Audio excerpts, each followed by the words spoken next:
Hello மக்களே, நான் நித்யா பேசுகிறேன். நான் புதுசாக யூடியூப் சேனல் ஓப்பன் பண்ணிக்கிறேன். நான் காரக்குழம்பு எப்படி செய்யணும்னு போட்டுக்கிறேன் பாருங்கள். அது தேவையான பொருட்கள் கத்திரிக்காய், தக்காளி, வெங்காயம், அவரைக்காய். அதை நீங்கள் அரிஞ்சு வச்சுருங்க. அரிஞ்சிட்ட பிறகு ஒரு சைடில் புளியை ஊற வச்சுருங்க. அதுக்கப்புறம் ஒரு வானிலை வச்சு அதில் எண்ணெய் ஊற்றிடுங்க. எண்ணெய் ஊற்றிட்ட பிறகு கடுகு போட்டுட்டு, கடுகு பொரிஞ்ச பிறகு வெந்தயம் போட்டுருங்க. வெந்தயம் போட்ட பிறகு அதுக்கப்புறம் கருவேப்பிலை போடுங்க. கருவேப்பிலை பொரிஞ்ச பிறகு வெங்காயம் போட்டுருங்க. வெங்காயம் நல்லா பொன்னிறமாக வறுத்து எடுத்துங்க. இந்த மாதிரி ஸ்டேஜ் வந்த பிறகு தக்காளி போட்டுருங்க. தக்காளி போட்ட பிறகு அது நல்லா எண்ணெயிலே நல்லா வதங்கி வரணும்.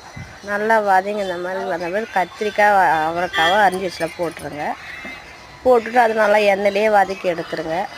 அதுக்கு மிளகாத்தூள், தனியாத்தூள், மஞ்சத்தூள் போட்டு அதில் போட்டுட்டு கரைச்சி வச்ச புளி அதில் ஊற்றிடுங்க. தேவையான அளவு உப்பு போட்டுட்டு மூடி வச்சுடுங்க. நல்லா கிண்டி விட்டுட்டு ஒரு 15 நிமிஷம் கழித்து இறக்கினா உங்களோட காரக்குழம்பு ரெடி.